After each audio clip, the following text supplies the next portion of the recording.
Good day. Our topic is all about designs of goods and services. We have 8 learning objectives, and these are: first, define product life cycle; second, describe a product development system; third, build a house of quality; fourth, describe how time-based competition is improvement; fifth, describe how products and services are defined; sixth, prepare the document needed for the productions; 7. Provide customer participation in the design and production of services; and last, apply decision trees to product issues. In the product life cycle, the operation function must be able to introduce new products successfully. Second objective is the product development system. Scope of product development team has customer requirements, introduction, and evaluation, while scope for design and engineering teams has functional specification, product specification, design review, and test mark. The third objective is build a house of quality. In quality function deployment, it needs to identify customer wants, identify how the good service will satisfy customer wants, relate customer wants to product house, identify relationships between the firm's house, develop important ratings, evaluate competing products, compare performance to desirable technical attributes. And these are some examples of house of quality. Defining the product. First definition is in terms of functions. Rigorous specifications are developed during the design phase. Manufactured product will have an engineering drawing. Bill of material lists the components of a product. For product documents, we have engineering drawing and bill of material. First, shows dimensions, tolerance, and materials. Second, shows codes of group technology. For bill of material, lists components, quantities, and where used. Shows product structure. For documents for production, we have assembly drawing, assembly chart, route sheet, work order, engineering changes notices. First is assembly drawing.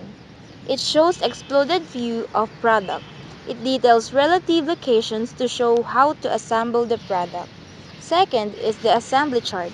It identifies the point of productions where components flow into sub-assemblies and ultimate into the final product. Third, route sheet. Third is the route sheet. Lists the operations and times required to produce a component. Fourth is work order.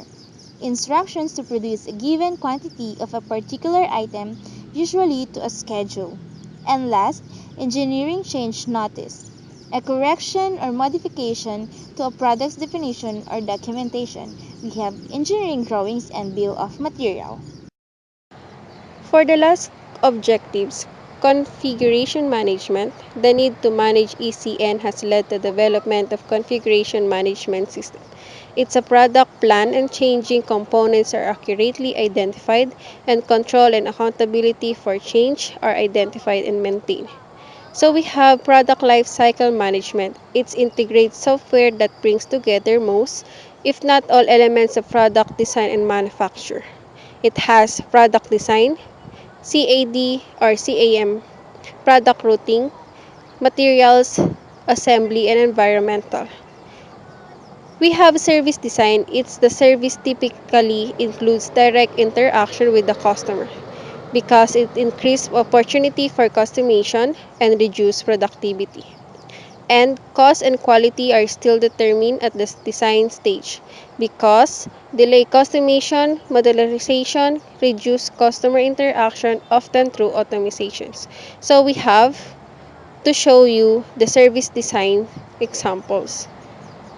And the moment of truths are concept created by John Carlson of Scandinavian Airways.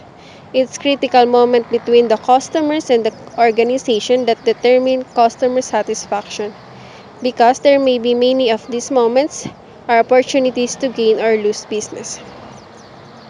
Moments of Truth Computer Company hotlines are the examples. We show you the experience detractor, standard expectation, and experience enhancer. Documents for service. High levels of customer interaction necessitates different documentation, often explicit job instruction for moments of truth. Script and storyboard are other techniques. To apply, for the application of decision trees to product design is particularly useful when there are series of decisions and outcomes which lead to other decisions and outcomes. For the procedures, it includes all possible alternatives and states of natures, including doing nothing. Enter payoffs at the end of branch. It determines the expected value of each branch and prune to tree to find the alternative and with the best expected value.